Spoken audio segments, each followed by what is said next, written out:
Life happens. Change is inevitable. We cling to what's comfortable, but so often we are called to let it go. Fighting against change is like beating your head into a wall. We must be willing to let go of the past and step into the future.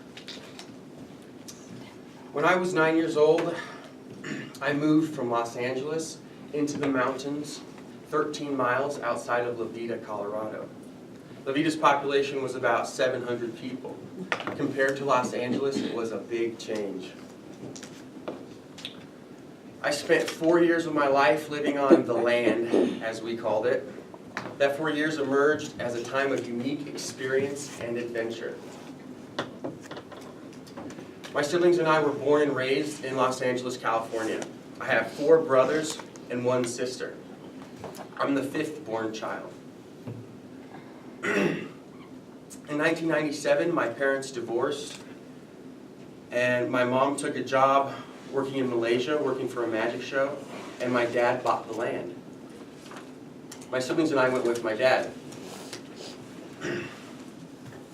We lived on a 40-acre plot of land at an elevation of 9,000 feet.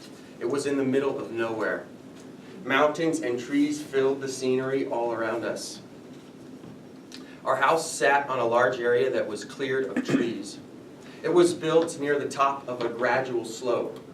At the bottom of the slope, the earth flattened and there was a small pond. The pond was filled with fish, insects, algae, and other life.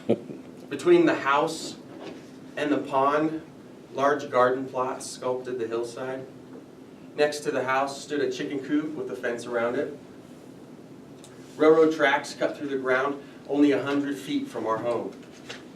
From our front porch, you could see the opening of a railroad tunnel penetrating the earth.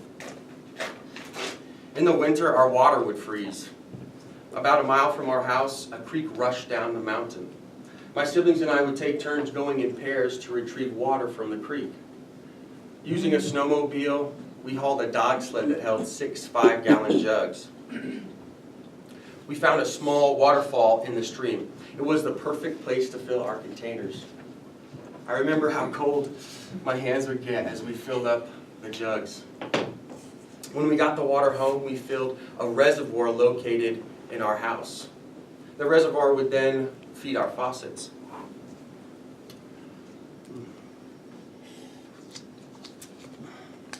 The byway from our house to the main road stretched 3 miles. In the winter, no one plowed that 3-mile stretch.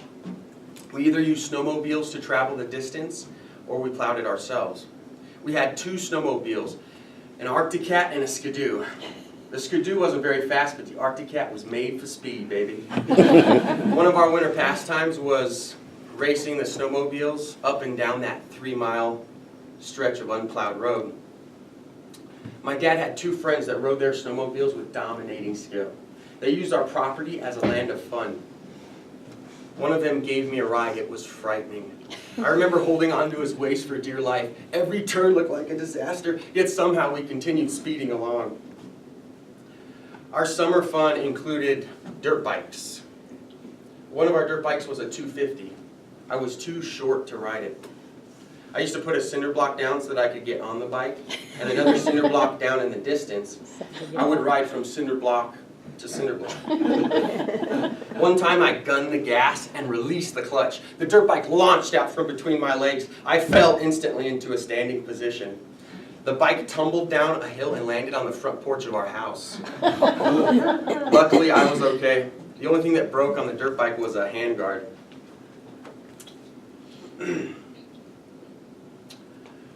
We used a large pit for burning trash. My dad liked to utilize gasoline to start fires. He would also use gasoline to keep the fire burning. I do not recommend putting gasoline on a fire that is ablaze. My dad liked to put gasoline into a metal tin, and then he would fling the gasoline out of the tin into the fire. Well, one day when we were burning trash, he threw some gas in to strengthen the flames. As soon as he threw the gasoline out of the tin, it ignited in midair. He pulled the tin back toward himself, flinging flaming gasoline onto his head, catching his face on fire. Oh. I went into panic mode and started slapping him in the face. Fortunately, he took action. He started rolling on the ground, covering his face with clothing, putting out the flames. He suffered second-degree burns, but made a full recovery. We didn't learn our lesson. A similar incident occurred in our home while putting gasoline into our fireplace. Again, the gasoline ignited as soon as it was thrown into the fire. The culprit flinched, flinging flaming gasoline onto my brother's leg. Luckily, he was wearing pants. I was standing right there, so I started stomping on his leg. Once again, my actions were in vain. The fire was quickly put out, and my brother was unburned, no thanks to my stomping. My time spent on the land was filled with adventure, from snowmobiles and dirt bikes to people catching on fire and much more. Around the year 2000, I moved to Colorado Springs to live with my mom. My dad eventually sold the land. Today, my whole family lives within blocks of each other near downtown Colorado Springs. I'll always remember that 4 years I spent living on the land, living an unordinary life in the middle of nowhere.